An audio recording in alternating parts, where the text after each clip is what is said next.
விஜயோட ஃபோக்கஸ் என்ன அப்படிங்கறத பார்த்தோம்னா, இளம் தலைமுறை முதல் முறை வாக்காளர்களை ஈர்க்கிற விதமாக தான் இருந்தது. அதையொட்டி அவர் கல்வி விழா நடத்தி பல்வேறு விஷயங்களை மேற்கொண்டாரு. இப்ப அந்த இளம் தலைமுறை வாக்காளர்களை ஈர்க்கும் விதத்துல விஜய் வெற்றி கண்டு விட்டார் அப்படின்னு சொல்ல முடியுமா? அதை நம்ம எப்படி புரிஞ்சுக்கலாம்?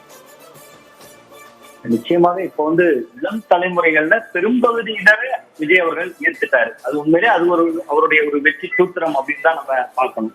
ஆரம்ப காலத்துல நீங்க குறிப்பிட்டதை போல ஒரு கல்வி ரீதியாக ஒவ்வொரு சட்டமன்ற தொகுதி வாரியா அதிக மதிப்பெண் பெற்றவர்களை சென்னைக்கு அழைத்து அவருடைய பெற்றோர்களோட ஒரு பேப்பரம் எடுத்துக்கொண்டதிலிருந்து அவருடைய அரசியல் பயணம் தொடங்குது. ஆனா அது அந்த நிலையிலேயே தேங்கியிருந்தால் அது ஒரு என்ஜிஓ பாலிடிக்ஸா மட்டும்தான் இருந்திருக்கும். ஆனா அதனுடைய அடுத்த கட்டமா அவர் தொடர்ச்சியாக அரசியல் களத்துல இருக்காரு, இயங்குறாரு. ரொம்ப குறிப்பா இளைஞர்களை நோக்கின அவருடைய அந்த அரசியல் அது உண்மையிலேயே ஒரு வரவேற்கக்கூடிய ஒரு அனுபவம் இன்னைக்கு மாறி இருக்கு. பட் அது இளைஞர்களே அது ஈர்த்திருக்கு, அவருடைய பேரண்ட்ஸை ஈர்த்திருக்கா என்பது ஒரு முக்கியமான ஒரு விஷயம். இளைஞர்களால் ஈர்க்கப்பட்டிருக்காங்க. அவர்களுக்கு அடுத்த தலைமுறை அவர்களுடைய அண்ணர்கள், அவர்களுடைய அப்பா அம்மாக்கள் இவர்களெல்லாம் ஈர்ப்பதற்கான அரசியல் செய்திருக்காங்கன்னா அதுல இன்னும் கொஞ்சம் கூடுதலா பிரயத்தனம் செலுத்தணும், இன்னும் கொஞ்சம் அதிகமான கவனம் விஜய் அவர்கள் செலுத்தணும் அப்படிங்கிறது தான் உணர்த்தணும். ஆனா இன்னைக்கு தேர்தல் ஆணைய புள்ளி வரப்படி நம்மகிட்ட இளைஞர்கள் ஓட்டு கிட்டத்தட்ட ஒரு 6ல் 1 ஓட்டர் புதிய தலைமுறை ஓட்டரும் ஒரு 30 வயதுக்கு உட்பட்டவரும் வாக்களிக்க இருக்காங்க வர்ற சட்டமன்ற தேர்தல்ல. அதனாலதான் விஜய் அவர்கள் ஒரு பெரிய குறிப்பிடத்தகுந்த தாக்கத்தை அரசியல் களத்துல ஏற்படுத்துவாரு அப்படிங்கக்கூடிய ஒரு நம்பிக்கை ஏற்படுது, அப்படிங்கிறதுக்கான ஒரு எதிர்பார்ப்பும் ஏற்படுது. காரணம் என்னன்னா இன்னைக்கு இளைஞர்கள் அப்படிங்கிறவங்க இன்னைக்கு அவர்கள் நினைத்தால் ஒரு கூடுதலா அந்த ஊர்கள்ல களமாடுவதற்கான ஒரு வாய்ப்பு இருக்கு என்கிற அடிப்படையில அவர் இளைஞர்களை நோக்கியே மீண்டும் மீண்டும் அரசியல் பயணம் செய்துட்டு இருக்காரு. இப்பவே கூட அவர் பாத்தீங்கன்னா நாகப்பட்டினத்துல மீனவர்கள் பிரச்சனை பேசுறதோட மட்டும் இல்லாம அந்த நாகப்பட்டினத்துல இஸ்லாமியர்கள் கணிசமான அளவுக்கு இருக்காங்க. அதனால அவர் இன்னைக்கு அந்த சிறுபான்மையினர் விஷயங்களையும் தொடர்ந்து அவர் பேசுவாரு அப்படின்னு இன்னைக்கு இருக்கிற சூழல் நமக்கு உணர்த்துறது.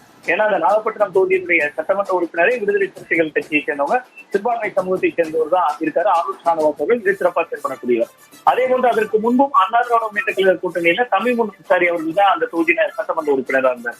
சோ இப்ப விஜய் இங்க போகிற பொழுது சிறுபான்மையினர் ஓட்டுகள் பற்றியும் பேசுவார். நீங்க பாத்தீங்கன்னா இளைஞர்கள் ஓட்டை ஈர்த்திருக்காருன்னா அது எந்த இடத்துல ஒரு மற்ற கட்சிகளால் கவனிக்கப்படக்கூடிய இடமா மாறுதுன்னா ஒரு கடைக்கோடியில் இருக்கக்கூடிய பகுதிகளில் வரைக்கும் சிறுபான்மை சமூகத்தினுடைய இளைஞர்களும் இன்னைக்கு விஜயால் ஈர்க்கப்படுறாங்க. அது இதனால் வர ஒரு மதசார்பற்ற அணி என்கிற அடிப்படையில திராவிட முன்னேற்ற கழகம் ஆகி வந்த உருவம் தான். அதே நேரத்துல இதனால் வர அண்ணா திராவிட முன்னேற்ற கழகத்திற்கு ஓட்டளிக்கு வந்த குடும்பத்தினர் இருப்பாங்க. அந்த வீட்டுல இருக்கக்கூடிய பிள்ளைகள் இன்னைக்கு விஜய் அவர்களுக்கு ஓட்டு போடுவோம் அப்படிங்கக்கூடிய இடம் நோக்கி நகர்ந்திருக்காங்க. சோ இது இளைஞர்கள் மத்தியில ஒரு பெரிய தாக்கத்தை ஏற்படுத்தி இருக்குங்கிற பார்வையை கடந்து இந்த இளைஞர்கள் ஏதோ ஒரு வீட்டுக்குள்ளதானே இருக்காங்க. அந்த வீட்டுல ஒரு பேரண்ட்ஸ் இருக்காங்க, அந்த வீட்டுல ஒரு தாத்தா பாட்டி இருக்காங்க. அவர்கள் மத்தியில நம்ம வீட்டுல பேரன் விஜய்க்கு போடுவேன்னு சொல்றான், பையன் விஜய்க்கு போடுவேன்னு சொல்றான் என்கக்கூடிய ஒரு தாக்கம் ஏற்பட்டிருக்கு. ஒன்று. இன்னொன்னு பார்த்தா இதுல விஜய் அவர்களுடைய அரசியல்ல ஒரே ஒரு அபாயமும் இருக்கு. அது தாவேக்காக்கே இருக்கு. என்ன அபாயம் அப்படின்னு பாத்தீங்கன்னா, பொதுவா ஒரு திரைப்படம் வருதுன்னா அந்த திரைப்படத்துல 50, 60 இல்ல 100, 150 நடிகர்கள் நடிச்சிருப்பாங்க. துணை நடிகர்கள், முதன்மை கதாபாத்திரம், கதாபாத்திரம். எத்தனை பேர் நடிச்சாலும் நம்ம படம் முடிஞ்சு வெளியில வந்தோன்னே என்ன படம் பார்த்துட்டோம்னு கேட்டா விஜய் படம் பார்த்துட்டு வந்தோம் அப்படின்னு தான் சொல்லுவோம். நான் ஹீரோயினா இவங்க நடிச்ச படம் பார்த்தேன், உதவி இயக்குனரா இவர் நடிச்ச படம் பார்த்தேன்னு சொல்ல மாட்டோம். விஜய் அந்த மாதிரிதான் அரசியலையும் அணுகிறார். அதனுடைய வெளிப்பாடுதான் என்னன்னா எல்லா தொகுதியிலையும் விஜய் தான் நிக்கிறார், எனக்கு ஓட்டு போடுங்க அப்படிங்கக்கூடிய ஒரு வார்த்தையை அவர் தொடர்ந்து பேசுறார். எல்லா தொகுதி வேட்பாளரும் நான் தாங்கிறார். அது சினிமாவுக்கு பொருந்தும்.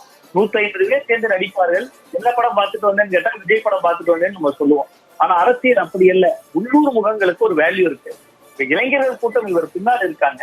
அந்த இளைஞர்களுக்குள் நல்ல தலைவர்களை உருவாக்க வேண்டிய அவசியமும் தேவையும் தாவேக்காக்கு இருக்கு. அப்படி இருக்கிற பொழுதுதான் அது வெகு மக்களுக்கான ஒரு அரசியல் இயக்கமும் எல்லாராலும் ஏற்றுக்கொள்ளப்பட்ட ஒரு அரசியல் கட்சியாகவும் அது பரிணமிக்க முடியும். இல்லைன்னா அது இருக்கக்கூடிய இளைஞர்களுடைய ஓட்டை மட்டுமே வாங்கிவிடக்கூடிய ஒரு கட்சியா சுருங்கிரும், ஒரு ஸ்பாய்லராக இருக்க முடியும். அவர்கள் வெற்றியாளர்களாக மாறணும்னா இளைஞர்களை கடந்து அனைத்து தரப்பு மக்களையும் உள்ளடக்கின ஒரு அரசியல் தேவை அப்படின்னு நான் பார்க்கிறேன்.